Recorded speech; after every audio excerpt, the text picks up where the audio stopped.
The present lecture will be on the topic Maxwell's second equation of electrodynamics. The previous lecture was on magnetostatics and in particular magnetic induction.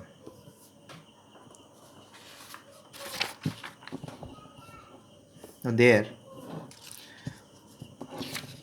we defined the magnetic induction vector, which was defined from Lorentz force equation, which is vector F equal to Q into V cross B, where F is the magnetic Lorentz force on charge Q, which was moving with velocity V, and the region where it was moving had a magnetic field which was described by vector B, which is known as magnetic induction. Now before going into the main topic, let us do a problem. After solving two problems, we will take up the main issue. So this is the problem. A charged particle is projected in a magnetic field B, which is given in Tesla, T for Tesla. The acceleration of the particle is found to be vector A, which is given in meter per second square. And this acceleration contains a quantity x, and our task is to find x. In any problem, what we have to do is we have to first go through it once or twice and then write down the supplied data, which for this problem is, or rather are, the statements of the magnetic induction in Tesla and acceleration in meter per second square. Both are SI units.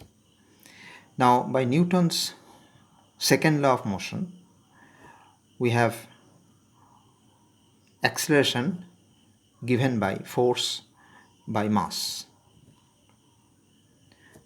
Our task is to find x, and to do that we have to consider the Lorentz force equation, because in this problem it is very evident that a charged particle is moving in a magnetic field, and therefore this charged particle is definitely acted upon by B, and that B will bend it from its original direction, and therefore the Lorentz force equation comes into play.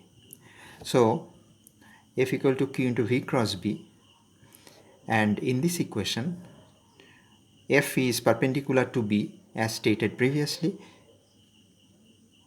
so that F dot B is 0. Now from Newton's second law of motion, F by m is a, or F equal to mass into acceleration. Since F and B are perpendicular, so are A and B, and therefore we can write A dot B is 0. Now simply put the expressions for A and that of B and take their dot product, which is a trivial task. So considering the fact that I cap dot I cap is 1 and I cap dot j cap is 0 and so on, we end up with this equation, from which we have the value of x to be minus 8 by 3 meter per second square. So with this value of x, we can write down the acceleration, which is written over there. And one thing is to be noted, that this vector A contains an x, and we should not confuse that x stands for position. X does not stand for position, it is simply a number, and this is also evident because if we look at the units, it is very evident, x meter per second square, so that cannot be position. So the problem is solved because we have found the value of x and hence acceleration. We now skip over to the next problem, whose statement is as follows. The problem is, when a proton has velocity v given in meter per second, it experiences a force F given in Newton. When its velocity, means when the proton's velocity is along z-axis, then it experiences a force along x-axis. Now our task is to find the magnetic field. So again, studying this problem, going through this problem, we have to write down the supplied data, and the supplied data goes as follows. We have a proton there whose charge is q and the value is 1.6 10 to the power minus 19 coulomb, C for coulomb. The velocity is given and force is written over there. Now we note that the velocity v contains I cap and j cap, which means that v lies in the xy plane. On the other hand, the force which acts upon the proton is directed along minus k cap. Now this k cap or minus k cap is perpendicular to the xy plane, and therefore we see that f dot v is 0. Now f dot v is 0. This reminds us of the Lorentz force relation, and in this problem we are to find the magnetic field in the presence of a proton. So the Lorentz force equation has to be used. Now let us focus attention to the second part, or rather the second line of the problem, which says that if velocity is along z-axis, so velocity is along z-axis, v into k cap instead of vector v, the force is along x-axis, so instead of vector f we write f I cap. So this is the equation, and what will be here, that is the problem. So here obviously we will have vector b, which is the magnetic induction, and it is a vector quantity. It has a magnitude as well as a direction. So in the first step, step 1, let us try to find the direction of b cap, or rather b hat. Now if we look at this equation, we find occurrence of, or rather presence of I cap, k cap, and obviously one j cap will come. I cap, j cap, k cap, and again I cap, they form a right-handed triad, and here if you study the equation we find I cap and then we have a k cap, but actually we should have I cap then j hat. Now k cap cross minus j cap is I cap, as can be easily verified from right hand screw relation. K cap cross minus j cap is I cap. So we have found out through this discussion that the direction of the magnetic field is along minus j hat.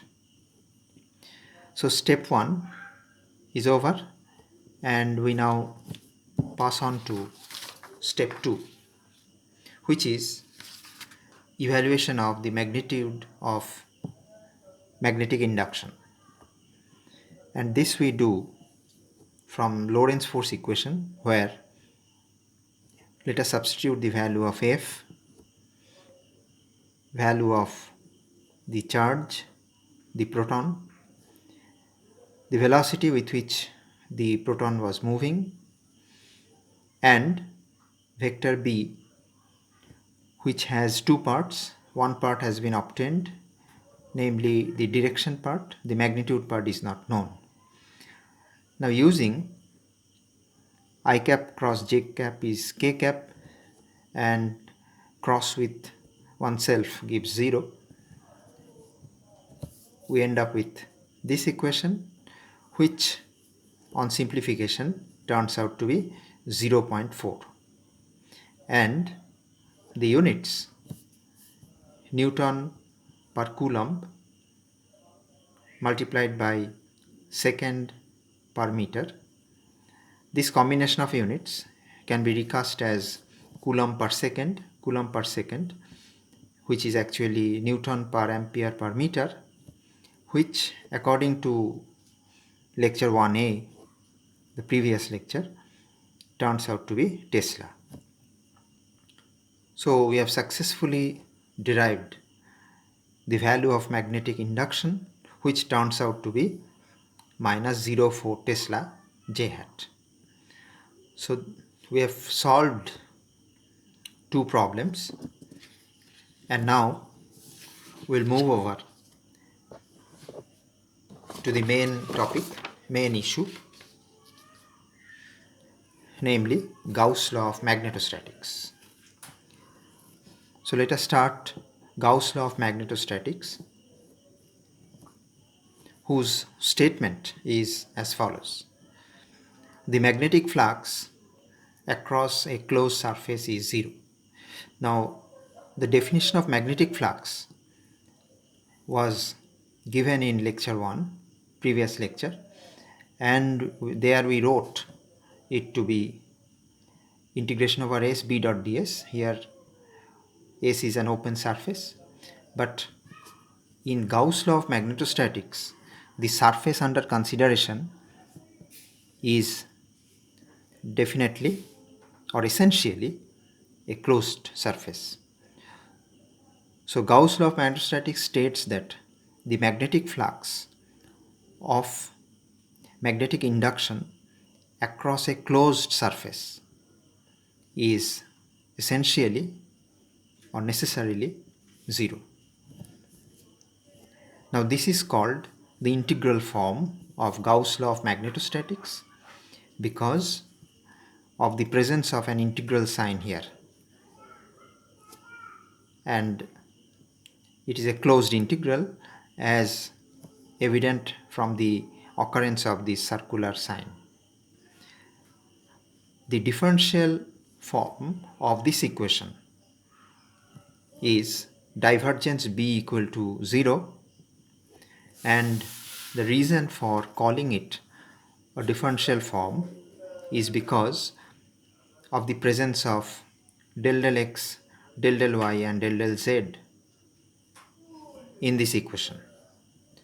Now this equation, which is Gauss law of magnetostatics in differential form, is called Maxwell's second equation of electrodynamics. Gauss law of magnetostatics is analogous to, or rather it reminds us of, Gauss law of electrostatics, which you had done in a separate class of electrostatics, which states the value of electric flux to be closed integration of the electric field over a Gaussian surface S, and the value of it is q total by epsilon 0, and this is the integral form of Gauss law of electrostatics, and its differential form is divergence E equal to rho total by epsilon 0, which is also called Maxwell's first equation of electrodynamics. Here q total represents total charge in the Gaussian surface. So there are a multitude of charges here, electric charges, continuous or discrete, and here cross represents charges, and we imagine a surface S, arbitrary surface S, then the total charge that falls within S is referred to as q total. The epsilon 0 is permittivity of vacuum, and in the differential equation this rho total represents the total charge density. So Gauss law of electrostatics provides us the value of divergence E And Gauss law of magnetostatics provides us the value of divergence of B. Divergence E is rho total by epsilon 0, and this is Maxwell's first equation, and divergence B equal to 0 is Maxwell's second equation. We now prove Gauss law of magnetostatics. And to do that, let us consider a magnet comprising of two poles. One is called North Pole, the other one is called South Pole. And we have drawn the B lines, and the B lines emanate from the North Pole, travel in the space and enter into the South Pole, and within the magnet it moves from South Pole to North Pole. So these are the B lines. Several of them have been shown there, and this line, it goes to infinity, and this line comes from infinity. Now it is clear from this diagram that the B lines are not open lines. As in the case of isolated charges, here the B lines are, as evident from this diagram, they are closed lines. Let us enclose this magnet or magnetic dipole by a closed surface S prime. The dotted curve represents the closed surface S prime. We have used the symbol S prime so that there is no confusion between this S and that S. This S is the South Pole, and this Gaussian surface therefore is denoted by attaching a prime over S. So it is S prime, Gaussian surface enclosing the magnetic dipole or the magnet. Now let us move over the Gaussian surface. As we move over the Gaussian surface, we find the B lines cutting the surface and coming out or emerging out, and some lines are entering into it across S prime. Let us count the number of exits as well as the number of entrances, and we find that for each exit there is an entry. So we conclude from a study of this diagram, from a minute study of this diagram, that number of lines emerging from S prime is equal to number of lines entering into S prime, which means there is no net divergence or no net convergence of B lines with respect to S prime. So divergence B is 0 because there is no net divergence, so divergence B is 0. In other words, B is solenoidal. For each divergent line we have a convergent line. Now if you consider the flux B dot ds prime over this closed surface S prime, then we have this quantity, and to this quantity let us apply Gauss divergence theorem, and this Gauss divergence theorem converts a surface integral into a volume integral, and the vector here is operated upon by a divergence. So from B dot ds prime we end up with divergence B d tau, and this tau actually is the volume enclosed by S prime. Now divergence B, as we got here, is 0 because B is solenoidal, no net convergence or no net divergence. So divergence B is 0, and therefore it follows that the closed surface integral of B is 0. This is also called flux of B. So the net flux of B across S prime is 0, and this is what Gauss law of magnetostatics states.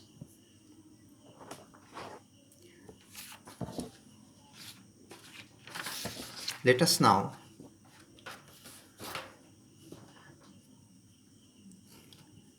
highlight certain significance of this law or conclusions that follows from this law, Gauss law of magnetostatics. So divergence B equal to 0, which is also called second Maxwell's equation, indicates that isolated magnetic monopoles cannot be found. Isolated magnetic monopoles means single pole, mono means single, so single pole, that is a north pole or a south pole. So divergence B equal to 0 actually indicates that magnetic monopole or a magnetic charge is non-existent. It doesn't exist. And if we consider a magnet and if we break it apart, then such an act cannot separate a north pole from a south pole, because at the point of rupture a south pole and a north pole automatically develops. So north pole and south pole, they are actually inseparable. So the lowest order magnetic multipole is a dipole, because there is no magnetic charge, so you cannot start with a magnetic charge or a magnetic pole, single pole, but we can start with a dipole, north and south, they constitute a dipole. So the lowest order magnetic multipole is a dipole. Let us compare with the electrostatic situation. The E lines are open straight lines. They are open lines. They start from the source point plus Q and move up to infinity, and in this case it's a sink minus Q. So the lines of force are coming from infinity and they fall upon it to the sink. So it's an open line, there is no bending. But in magnetic case, in the case of north pole south pole situation, the lines that emanate or emerge out from north pole upon emergence is in search of the south pole, so it cannot go straight, it has to bend, because it is always in search of the south pole, as they are inseparable. Now in the electric case here, this is called source, we have divergent lines, this is called sink minus Q, we have convergent lines. So this is a positive monopole, positive point charge, this is a negative monopole, negative point charge. And unlike the magnetic case, where we found that magnetic charge is not there, here we have single charges. So the lowest order electric multipole is a monopole, and there is a dipole, quadrupole, etc. But it starts with a monopole. Lowest order is a monopole, but in magnetic situation, magnetic case, the lowest order is magnetic dipole, not a monopole.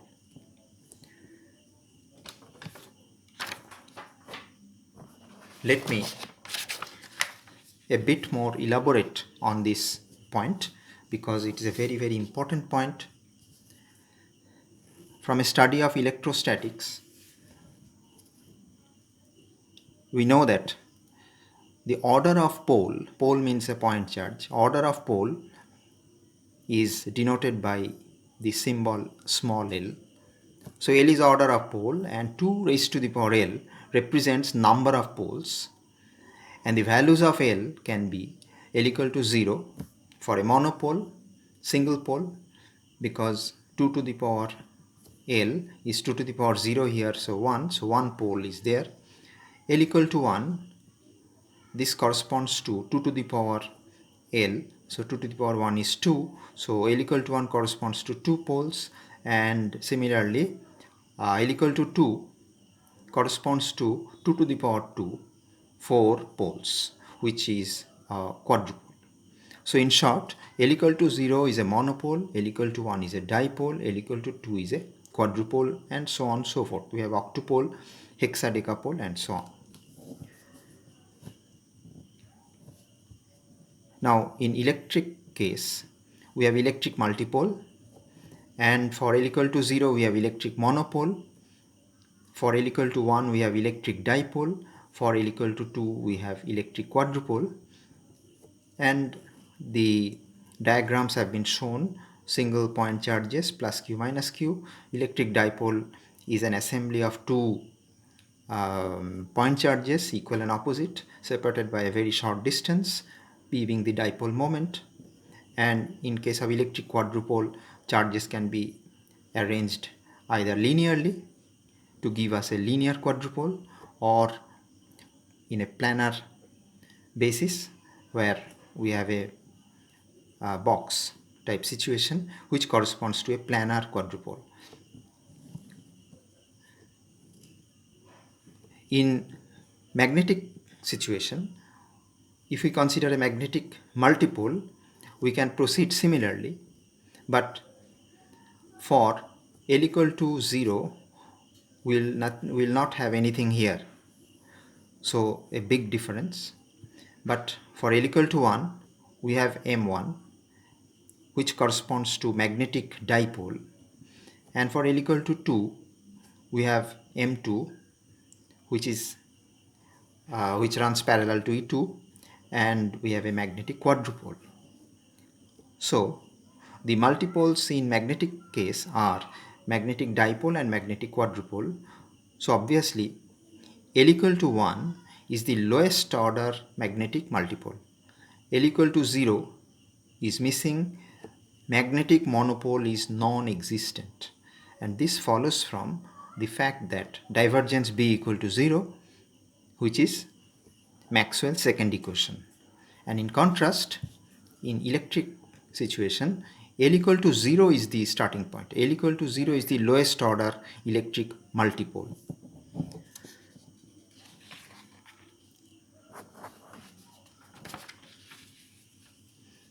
We'll now address the problem of magnetic monopole.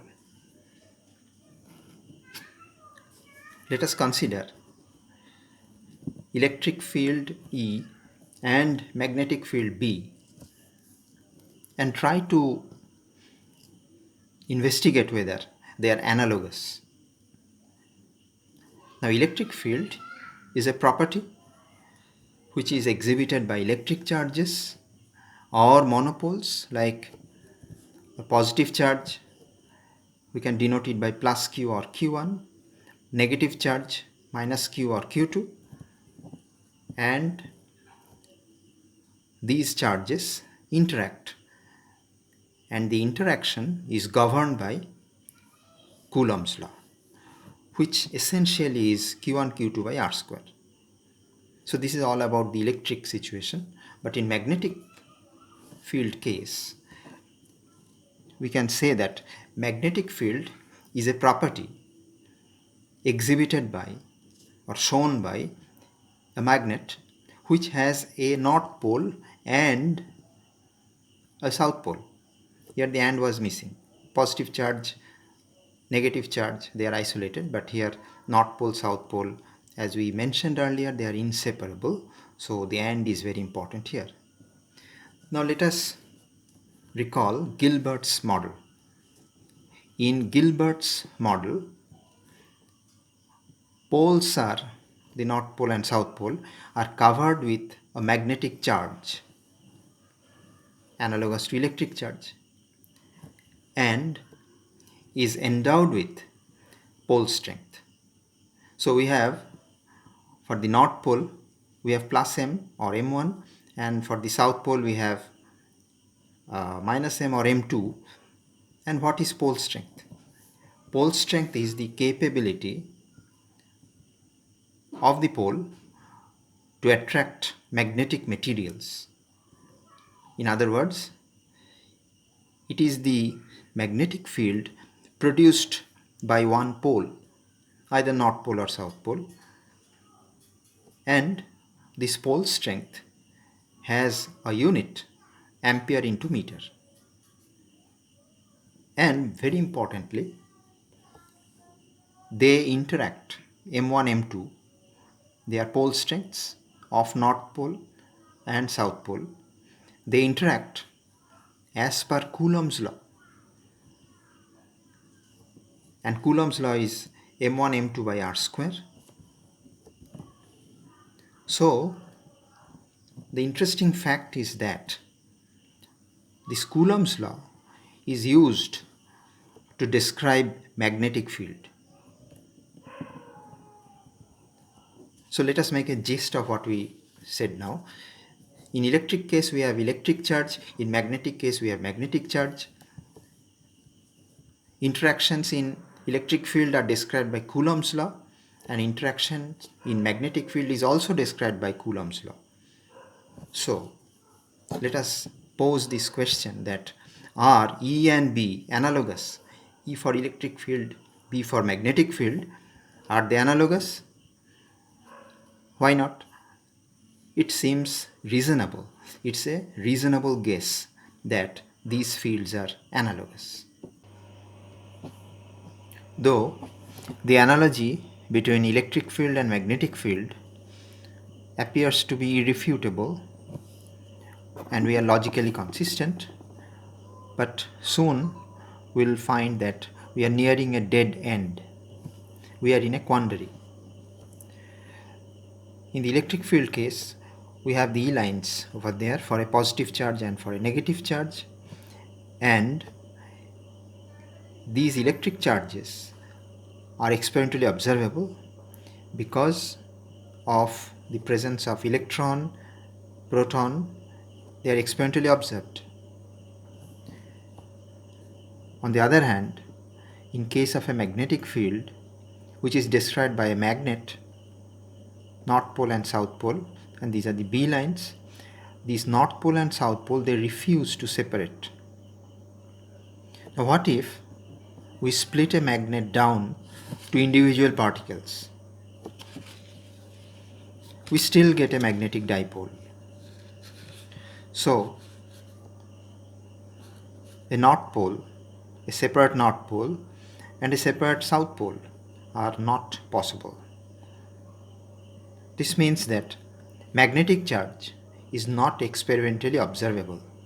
So on one hand, we have electric charge experimentally observed, but on the other hand, magnetic charge is not experimentally observed, and therefore the analogy between electric charge and magnetic charge, though it seemed consistent, is not tenable. The analogy is not possible. To sum up, let me quote the rules that one should follow while describing these things. Will not use Gilbert's model because that leads to a dead end. Will not use Coulomb's law to describe magnetic fields. Will not proceed with M, which was the pole strengths. So E, the electric field, and B, the magnetic field, are not analogous, though the analogy seemed to be a good guess.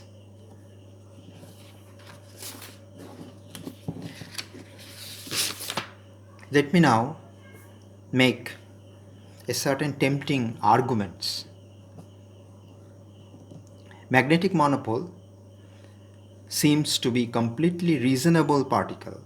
The magnetic charge seems to be completely reasonable particle, though it was not observed yet. So the fate of magnetic monopole or magnetic charge is like that of a batsman who played magnificently in a copybook style but could not score any run.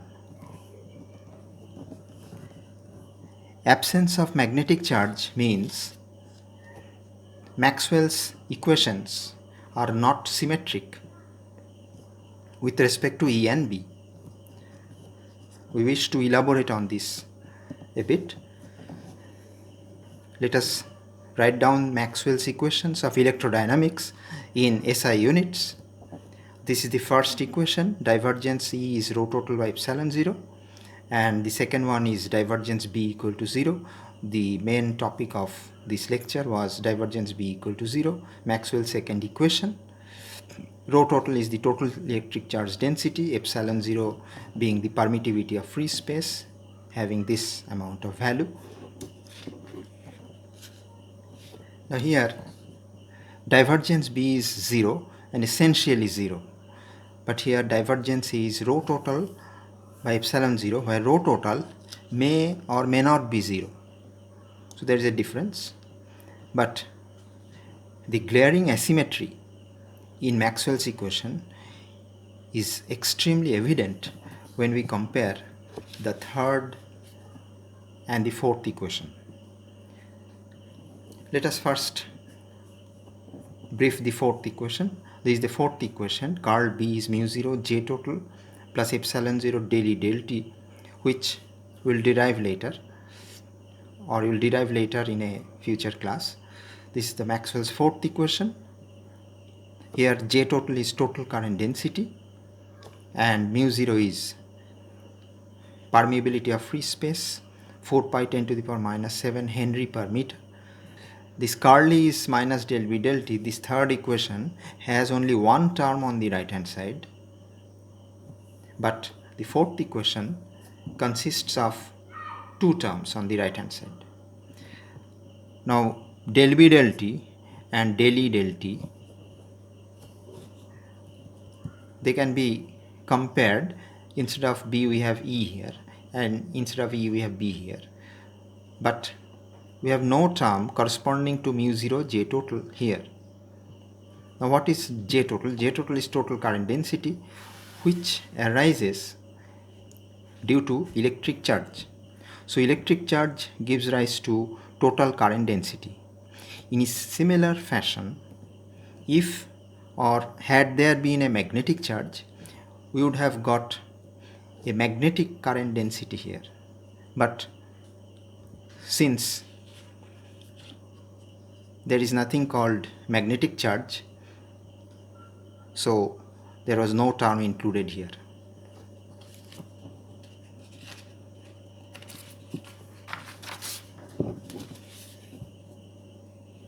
If magnetic charge would have been there, we could proceed with a symmetric set of Maxwell's equations. The current set of Maxwell's equation, which is the accepted set of Maxwell's equation, it contains an asymmetry because there is nothing called magnetic charge. That is the idea we still have at present. Let us now leave the arduous laboratory experiments which nullified the existence of magnetic charge, which says that there is nothing called magnetic charge. So let us leave the lab and let us now enter into the cozy confines of our rooms for theoretical predictions. Now, theories of early universe, say grand unification theories, they predict production of many magnetic monopoles after Big Bang, and Big Bang is a phenomena due to which our universe exploded into existence. Now at the time of Big Bang, or during Big Bang, or just after Big Bang, these theories predict that so many magnetic monopoles, a huge number of magnetic monopoles were produced, and they had mass of the order of 10 to the power 16 GeV by c square. where this notation has been used. M is E by C square, and therefore C square is there. M is E by C square, E expressed in GeV, G for 10 to the power 9, and EV is the unit of energy, and M equal to E by C square is actually the Einstein's famous formula, E equal to mc square. So the mass of magnetic monopole is a huge one. It is far too heavy compared to the mass of a proton, which is of the order of, in the same units we can say 1 GeV by C square can be shown. So magnetic monopoles are too heavy to be produced in collision experiments.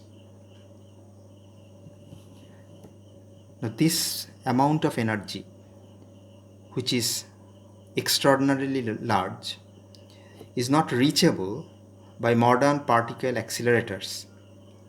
Even LHC can produce proton-proton collision energy of the order of say 10 to the power 4 GeV, G for 10 to the power 9, and LHC actually refers to Large Hadron Accelerator or Collider.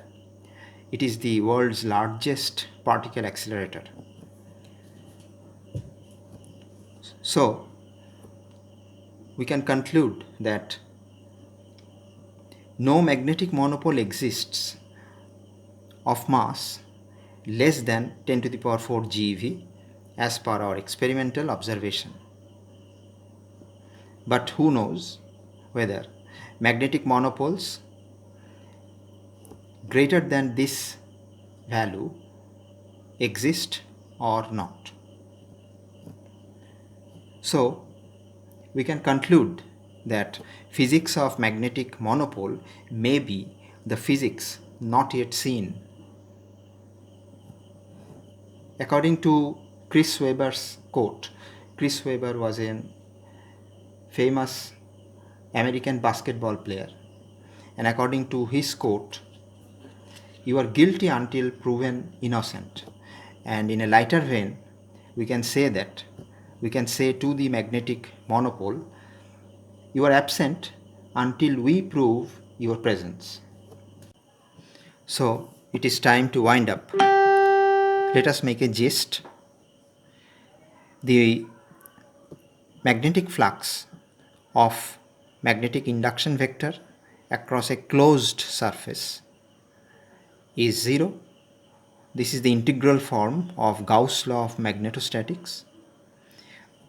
We also proved that divergence B is 0, which is the differential form of Gauss' law of magnetostatics. And this equation is famous as Maxwell's second equation of electrodynamics. Divergence B equal to 0 means that magnetic induction vector is solenoidal. It corresponds to no source and neither a sink.